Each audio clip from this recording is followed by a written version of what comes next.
Okay, good afternoon, everyone. Welcome to Harrison University. Once again, my name is Doki Simon James. Today, we shall be looking at contracts management in healthcare. First, our learning objectives. By the end of this session, you should be able to define what a contract is and its essential elements, explain the legal aspects and enforceability of contracts, differentiate between various contract types, understand the specific purposes and applications of different contract types, develop effective negotiation techniques, securing favorable contract terms, and lastly, understand the importance of win-win negotiation in contract management. A contract is a legally binding agreement that recognizes and governs the rights and duties of the parties involved. It is legally enforceable because it meets the requirements and approval of the law.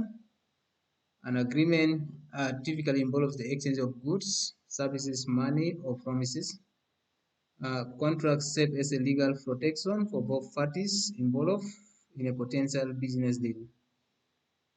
In a commercial or business setting, agreements are generally presumed to be legally binding.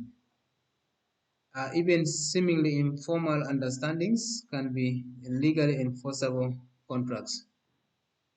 So what we can just take as a learning point from this slide is that many a times, yes, we have contracts, and these contracts always have to be it's a legally binding document where the two parties have to adhere to, because the aim here is that each and every party agrees and is aware of the agreement they are entering in, and the aim is that both parties should be able to benefit equally according to the terms of the agreement.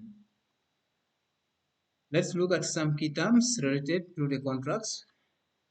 We have parties. This one refers to the organizations entering into a contract. Obligations refers to the tasks, commitments, deliverables agreed upon in the contract. Obligation is the full definition of exactly what this contract is intended to deliver, and both sides will have to agree upon what the deliverables are.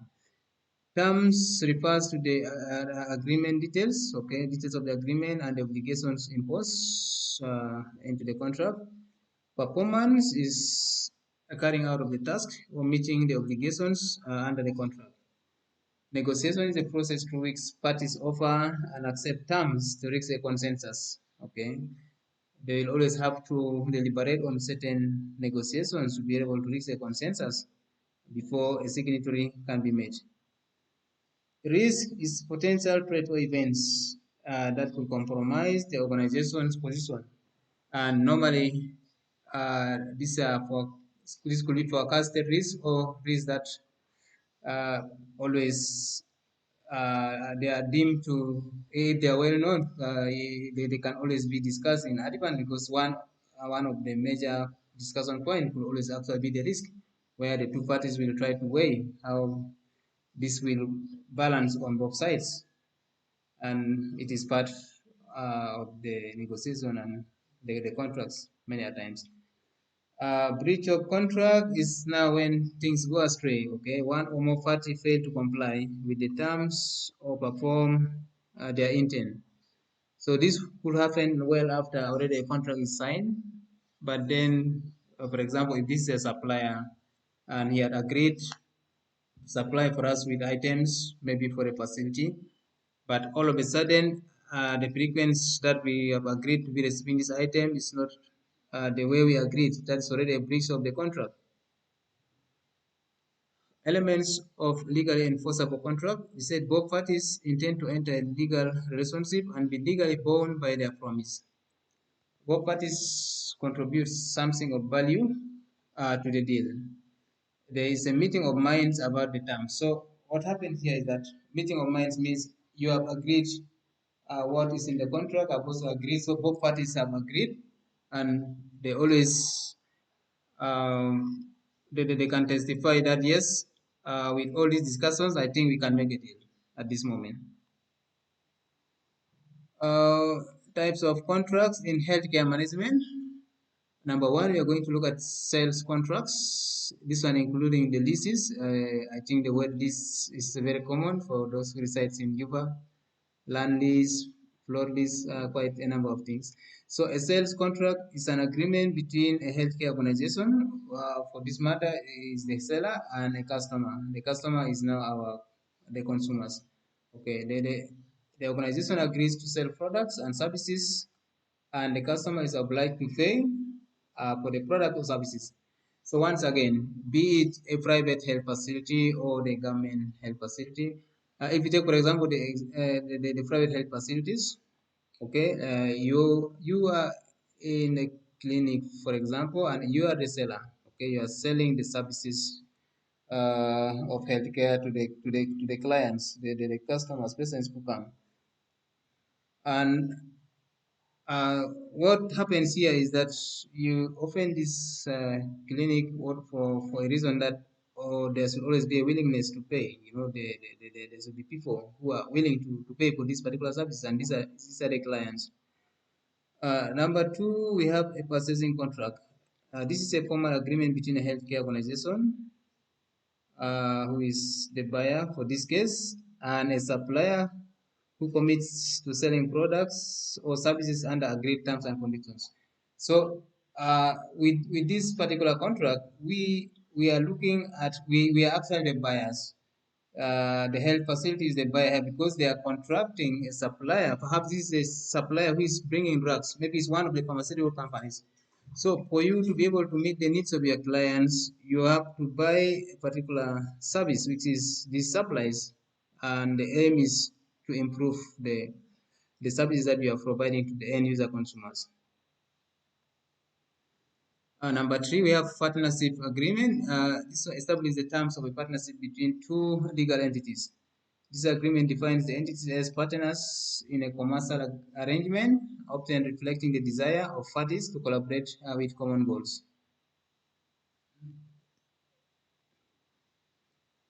Let's look at common issues in healthcare contracting. One is defining the responsibilities. Okay, two is also the management of the resources. Three is how to manage risk, managing risk. Number four is managing the relationships, okay, between suppliers, between different contractors, between staff. And number five, managing records. Records are very important, as we previously mentioned. They help us see and they help us plan and forecast how well progresses are going, or whether there is a decline in performance. A reputation, this is always very important, be it private clinic or even a government entity, or a hospital. Always we will not want to see that our reputation is going down. We always want people to praise that what we are doing is really helping. So doing the right thing, behaving ethically, and maintaining reputation is really one of the common issues that always affects this kind of healthcare contract. Reasons why contracts are vital in healthcare management. Contracts make complex legal matters more accessible, helping healthcare organizations stay on the right side of the law. Contracts specify when invoices are due and payment terms, ensuring prompt client payment. Legally enforceable contracts support debt recovery actions. Contracts helps reduce disputes and problems. They encourage cooperation, offer mediation options, and provide a legal basis for resolving issues. Contracts also clarify the use of intellectual property, protecting organizations' assets. Contracts also establish a legal framework that limits liability, resolves disputes, and safeguards business assets.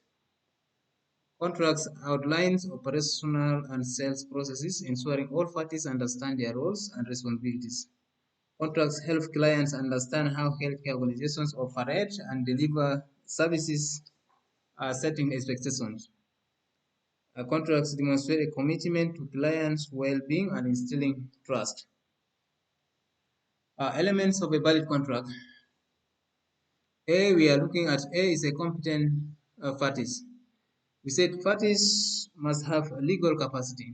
Okay, so for a contract to be said to be valid, it means the two parties, or the parties involved should always have the legal capacity.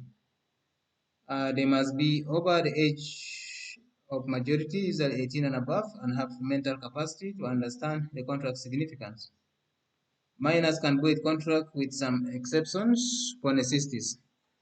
Contracts with parties lacking mental capacity can also be voided. The word voided means uh, it is deemed ineligible.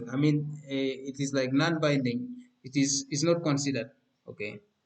So always minors are always not eligible, but some exceptions also applies. But contracts between someone who is not in his full mental capacity, we cannot rely on this, because for sure this might have happened when this person was not really understanding exactly the terms of this particular agreement. So normally it is void. Uh, B, we have proper subject matter. So for every valid contract, always it should be specified clearly exactly what are the terms of this particular contract. What is the subject matter? What is it that we are agreeing to? Okay, the contract's purpose must be legal, and the subject matter is improper if it is against public policy, if it's immoral, or if it violates a statute. Offer. An offer is a statement that creates a power of acceptance in the offeree. Okay, we have the offerer and the offeree. The offeree here is the one accepting the contract, who has the right to either decide to accept or to refuse. It must be communicated to the offeree, express an intent to be binding, and be sufficiently definite, effective upon received by the offeree. D, we look at acceptance. So acceptance, this is the power, we say the power of acceptance is with the offeree, the one who is to receive the contract and sign. Okay? Because he either chooses to sign the offer or decline, because maybe there is need to look further into the terms before an agreement can be signed. Acceptance must relate to the terms of the offer. Can also be by conduct or communication with the offerer. Must be made within specified time and manner. A counter offer terminates the original offer. So a counter offer here is like when a new offer comes over, because maybe the previous one was not meeting the understanding, and it was not agreed by both the two, and then maybe the offeree came with a complaint, and then they made an readjustment that maybe accommodates some negotiation that becomes better, and then a counter offer is made, and then this becomes the new agreement, and then the previous one can be terminated. E, consideration. We said consideration is a value given in exchange for a promise of performance. It must be bargained for and intended by both parties. Contractual intention. Parties must intend the agreement to be legally binding. Presumption of legal intent in ordinary commercial transaction. And many social or domestic arrangements lack legal consequences. Contract management. We said contract management involves the execution and monitoring of a contract to maximize financial and operational performance while minimizing risk. Okay. It includes tracking processes against contracts to ensure compliance with preferred suppliers, rates, and discounts. Reasons for contract management. Standardized processes and procedures reduce maverick buying and supply risk while increasing the spend leverage. Spend visibility helps track suppliers' compliance and risk management. Improve compliance management, provides a foundation for spending and performance analysis. Also facilitates rebate management. Contract administration involves managing contracts with various stakeholders, including the customers, the vendors, the partners, or even employees. They encompasses systematically and efficiently managing contract creation, execution, and analysis. The primary objectives are maximizing financial and operational performance while minimizing the risks. Personnel involved in contract administration often require significant training and expertise. Let's look at the phases of contract management. We have three phases: pre-contract phase, contract execution phase, and then post-award phase. This is the contract compliance and governance. The pre-contract phase is the initial phase where contracts are drafted. The terms are negotiated and parties identify their roles and responsibilities. Normally, this is where both parties take to analyze and study the contract into details so that they can have a buy-in of their ideas upon the contract to be signed. So contract execution phase, this phase involves the formal signing and putting them into action, ensuring all parties meet their obligations. So here, each and every party is already aware, they know what they are expecting from this agreement, they know what they are going to do, the roles expected from each and everyone, and then execution phase is done. Once it is done, normally the third step follows, which is the immediate monitoring, okay, contract compliance and governance to see, are we complying? Or this agreement had been signed and already there is an early validation, things are not going as per plan. So after execution, this phase focuses on the monitoring compliance with contract terms and governance to ensure the contract's ongoing successes. Different types of terms in contracts. We said contractual terms can be classified into three types. First one is the conditions. Okay, a breach gives aggrieved party the right to terminate or affirm the contract and claim damages. So if there is a breach in the terms of the agreement of the contract, that means one party is always obliged to terminate the contract because already the conditions are not going as planned, and they can claim for damages. Typically described as fundamental and central to the contract. Number three is warranty. Warranty here, we talk about breach. We said breach does not give the right to terminate the contract but allows for the claim of damages considered of less importance to the contract. Innominate terms, middle ground terms between conditions and warranties. Courts classify these terms based on the effect of the breach at the time it occurs. If the breach substantially affects the aggrieved party's position, it is likely a condition allowing termination and damages. Otherwise, it is considered a warranty permitting a claim for damages. Implied terms. Terms may be expressed as stated during negotiation or in a contract, or implied, not explicitly stated, but form part of the contract. Implied terms can be classified into the following categories: reasonableness and equitableness. Implied terms must be reasonable and equitable and should not impose significant detriment or burden on the other party. Business efficacy. Implied terms are necessary for business efficacy of the contract. Obviousness. Implied terms should be so apparent that they go without saying, and there should be only one obvious interpretation. Clear expression. Implied terms must be capable of a clear expression, and no specific technical knowledge should be required to understand them. Five is consistency. Implied terms should not contradict any express terms in the contract. Negotiation, by definition, we said is a process of interaction that brings two or more parties together to accomplish mutually beneficial objectives while meeting individual goals that might be in a conflict. It occurs when parties seek mutually acceptable solutions to complex conflicts. Meaning of effective negotiation. Effective negotiation is a process where parties or their representatives find mutually acceptable solutions to complex problems. Objectives of negotiation in procurement. One is certainty.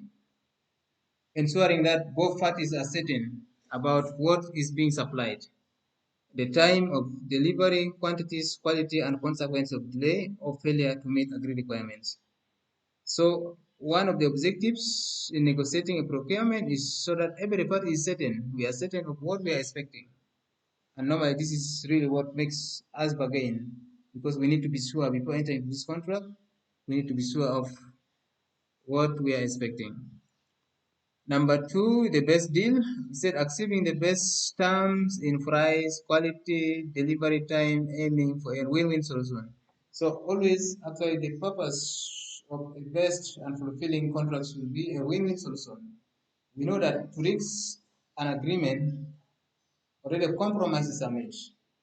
Each and every party will have to take a compromise, but at the end, it should be a win-win solution. Not one side is taking too much compromise, while the other one is perhaps not even compromising or even taking a benefit of the other.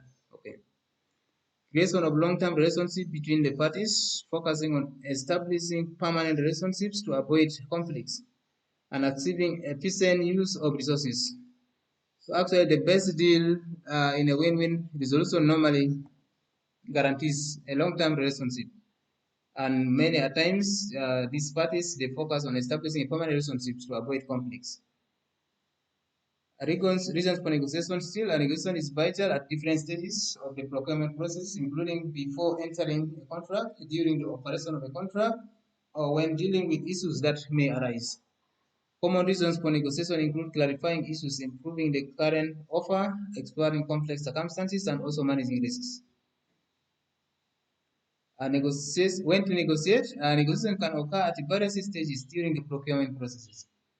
Negotiations should be undertaken when the expected benefits exceed the anticipated costs.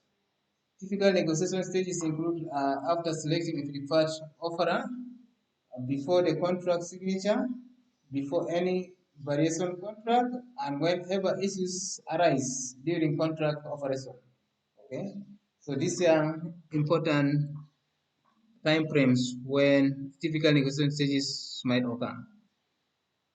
Okay, it could be before the contract signature, or it could be before any contract even variation, or whenever an issue arises. Content of negotiation. Negotiations may cover various aspects such as price, quality, delivery schedules, types of contracts or contract conditions, and factors related to the contract. A negotiation often starts by exploring opportunities to improve the overall value for money package before discussing the price. Negotiation styles. In the business world, there are five negotiation styles. We have competing, accommodating, collaborating, avoiding, and compromising. We shall look at them briefly in the coming slides. Skill negotiations adapt their styles to the elements of negotiation, and each style has its unique characteristics.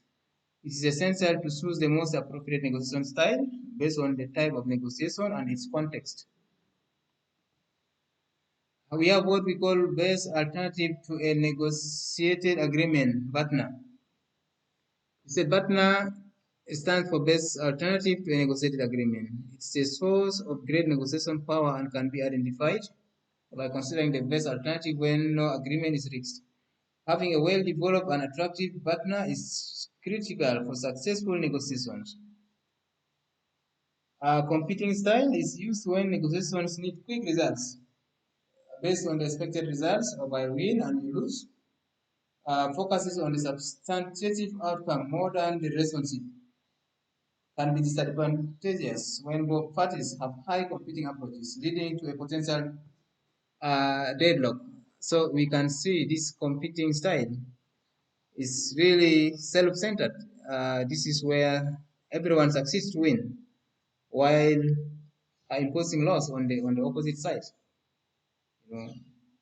And it can be disadvantageous, of course, when both parties start uh, to to counteract in the same manner. That means they can just reach a potential deadlock where they cannot be able to proceed with this kind of agreement. Accommodating style. This is the opposite of the competing style. It's based on a preservation of relationships. Purpose is the result of I lose, you win. Symbolizes enduring harmonic relationship, but may result in one party dominating the other in case of high competition. So exactly, this is also an disadvantage of it, but it's just the opposite of the previous one. Collaborating style involves exploring individuals and mutual interests to satisfy everyone's needs. So this is collaborative. Okay. The result is I win, you win, based on creating mutual value. It requires building trust, seeking creative solutions, and listening to the other party's ideas. We look at the avoiding style. This one involves avoiding both issues and negotiations itself. Uh, Presupposes the laws of both parties, resulting in a loss, you lose. Used when the issue of negotiation is irrelevant for both sides. Effective as a defense against a competing style. So we can see what the avoiding style is up to in this case. And many a times, this is almost like an end stage, a kind of a negotiation. You try to avoid things, but what will be the result for both sides? Compromising style, a fatal win and fatal lose proposition. And obviously, I can say that to sustain contracts for quite a long time, normally both parties will really have to compromise. Else, it will not be easy to continue because there are factors that constrain both sides. This results in fatal win, fatal lose for both parties, based on fairness and rationality, often used when dealing with someone known and trusted. Negotiation types, we said distributive negotiation, integrative negotiation, and we shall look at enabling. With distributive negotiation, this is based on win-lose or competing style. It emphasizes the distribution or division of the negotiated items. Integrative negotiation is based on win-win or collaborating style, focuses on creating benefits for both parties. Negotiating tactics, we have the nibbling. This one adding extra cost or items after a deal has been made and often used in distributive negotiation. So this is the meaning of this word. Okay, like after a deal has been reached and then uh, extra cost is added or extra items are added. Normally this happens in the distributive negotiation type. Use of high authority. This one is referring to someone with higher decision-making power when the negotiator's authority is limited.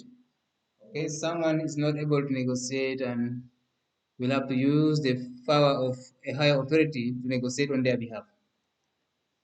We have the work-away power. Work-away power is a widely used tactic in business negotiation, but should be used carefully. Okay, work-away power meaning there's a time where each party can choose to leave the agreement. It is essential to set a walkaway point in the preparation phase where the negotiator is willing to leave if the agreement is no longer feasible. So what this point is trying to say is that, well, if we agreed on a walkaway power, which is to place that, okay, we can sign this agreement, but if later on things are not working, everyone is free to part ways. The point here is trying to say that it's normally important to specify the pace, okay, so that we know when exactly is this work away power going to be applied. Otherwise, time is an important factor here as well.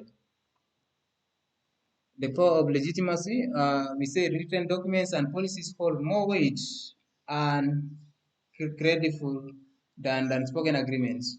Okay, negotiators are advised to use written agreements and documents to persuade others instead of verbal kind of agreements. The existence of contracts and written documents carries an aura of legitimacy, which enhances credibility. I think this is something all of us will agree to because we know how verbal agreements sometimes can be compromised. And somebody will say, no, I never said this. This was not what we agreed. And then there is no proof for what was already agreed. So it's always good to have things documented, and both parties have copies to act as a reference once misunderstandings arise. We look at effective body language. We said body language plays a significant role in communication during negotiations. It is understanding and using effective body language can create a positive atmosphere during business negotiations. It can also help negotiators recognize if their counterpart is willing to reach an agreement or preparing counter tactics. Okay, so we know the importance of body language, especially this is during the negotiation stage. Okay, it's always psychologically you can look at if both parties are really putting,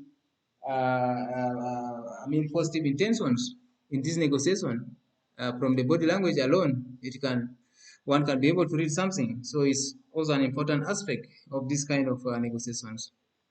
Factors influencing negotiation. We said several factors can influence negotiation outcomes, including personality, external appearance, behavior, the relative strength of the buyer or seller, time, and the physical place or the venue. The personality of the parties, demand, urgency, and the availability of alternatives are some elements affecting the relative strength of the buyer. Time and external factors can also impact on negotiation processes. Negotiation processes, we said, consists of three distinct phases: pre-negotiation, the actual negotiation, and then the post-negotiation. The pre-negotiation phase involves team selection, venue, choice, objective, determination, tactics, and information gathering. So this pre-negotiation phase is very, very important because already you know you are going to meet an opposite team that you will be discussing with your demands for this particular contract. They are also coming to face you, okay?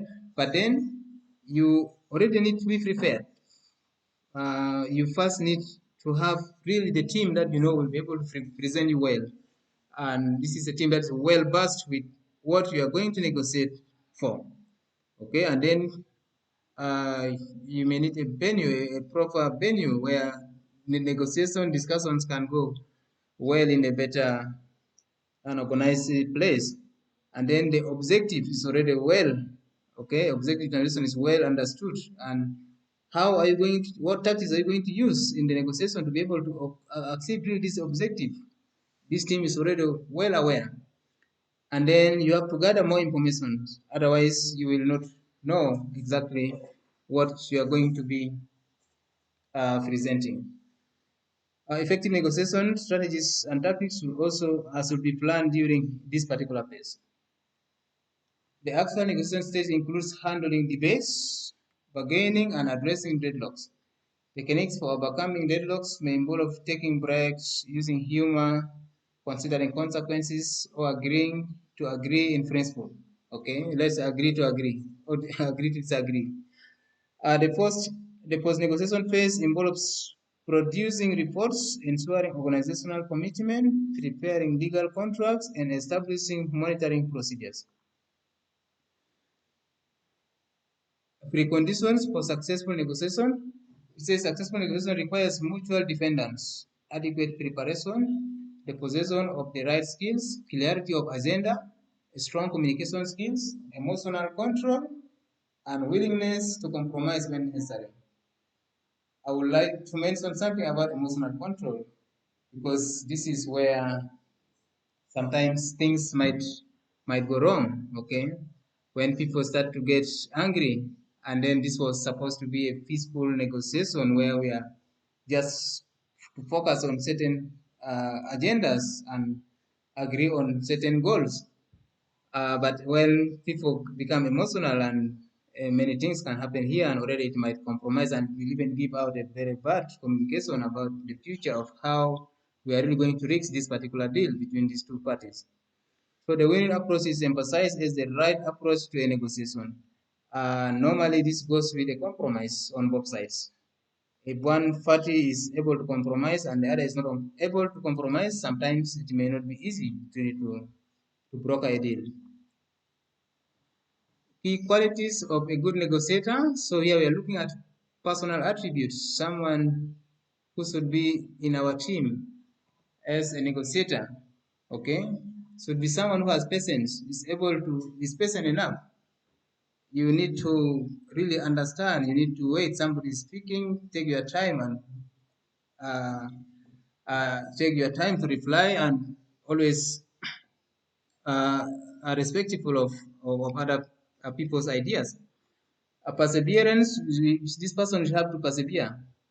Otherwise, if you are not able to persevere, you will not be able uh, to continue. You might work out of this negotiation team because you might be looking that maybe the other team is bargaining so much on your side. So perseverance is important. We need people with analytical thinking and also listening skills. Okay, when someone is presenting, you are already thinking and logically analyzing this presentation, but this analytical thinking should be relating to our goals, to our objectives of this discussion, and you have to be listening carefully. Otherwise, you will miss out a interpretation of what somebody is saying. Also, you have to be courteous. Okay, we need people who are assertive, someone who shows assertiveness, someone who's also trustworthy, and someone who shows rationality. Okay, these are all important personal traits if you are to become one of the good negotiators. Well, thanks for being with me. We have come to the end of presentation.